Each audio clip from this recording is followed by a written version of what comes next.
The black and white sepia and selective color key located in our image effects group has several functions built into it. Well, you can see we've already retouched an image. We've made several adjustments. We have several image effects already in place. Well, by double clicking on the key, you're going to get a default black and white conversion. So when I double click here, it tells me that it's going to flatten my image, convert it to black and white. That's okay, but just be prepared that that's what it's actually going to do. What it needs to do is it needs to actually discard some of the adjustment layers and change the mode. So we're going to go ahead and tell it OK, and it will take and make that adjustment.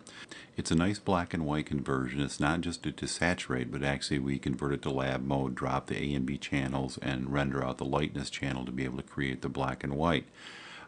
So it is a nice black and white, but I think there's alternatives that would actually work out better, and that would be using the command key while clicking the same black and white sepia and selective color key. I've restored my image back to its original layered file. Now we're going to look at another way of creating the black and white. So what I want to do is we're going to go ahead and we're going to use the Control or Command key and double click on our black and white sepia selective color key. You notice here we got a dialog box that said use the hue slider to control the black and white tonality. We're going to go ahead and click OK. And we're going to go ahead and by adjusting this hue slider, you can see how we can make adjustments. What I'm looking for here is I want to be able to take and set it for the best flesh tones for her face. I want to get the nice tonality. I want to get nice detail coming up in the face. That looks good there. We can also go into individual color channels. So for example, let's go into the blue channel. If we look down here at her jeans, you'll see how we can actually take and we can modify the tonality of the jeans. I can make them lighter, darker. We can make all kinds of adjustments in there. So I'm going to go ahead and modify that. If we're working outdoors, doing outdoor portraits, we can actually set to look at greens and yellows and different things like that. So we can have a lot of control over tonality. Once I'm set, we're going to go ahead and click OK. And now we've applied our black and white effect. So you can see how we can do a nice job of really creating a high quality black and white image. Our next modifier option is our Shift key. So I'm going to go ahead and hold the Shift key, again clicking the same key, and now we have a dialog telling us to use the hue slider to adjust the desired color tone.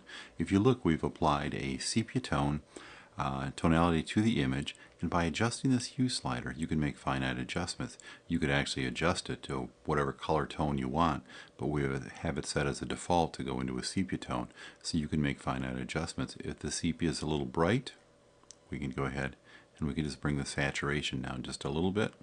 Once you're happy with your sepia tone, go ahead and click OK, and the sepia tone adjustment layer is now a part of your image. Our final option is the Command Shift. That will allow us to be able to create a selective color image.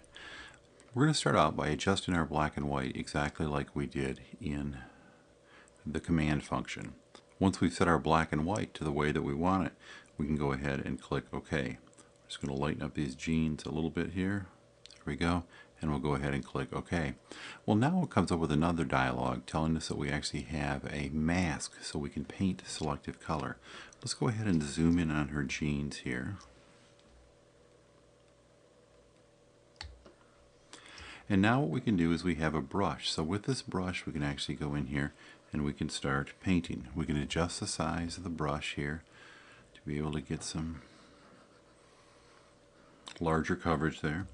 When I get in tight, I'm going to reduce the brush size and we're going to come in and we're going to paint right along the edge there. We can cut it right in here.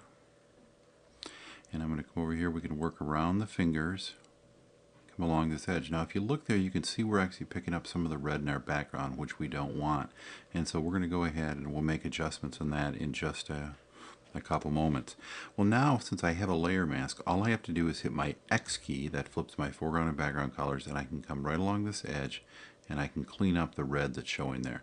When we're painting on a layer mask, when we paint in black, it's going to reveal our color. White is actually going to conceal it.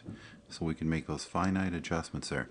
I can run along this edge too, and we can take that red right out of there. Now once I've got my color applied, what we can do is I can adjust the density of that color. It's much easier when we're doing a selective color to apply the color in the full intensity, then we can adjust it back.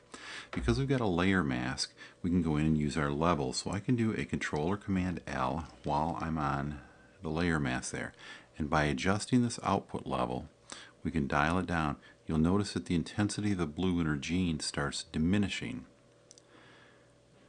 Once we're happy with it, we go ahead and click OK, and now we set the nice level for our selective color.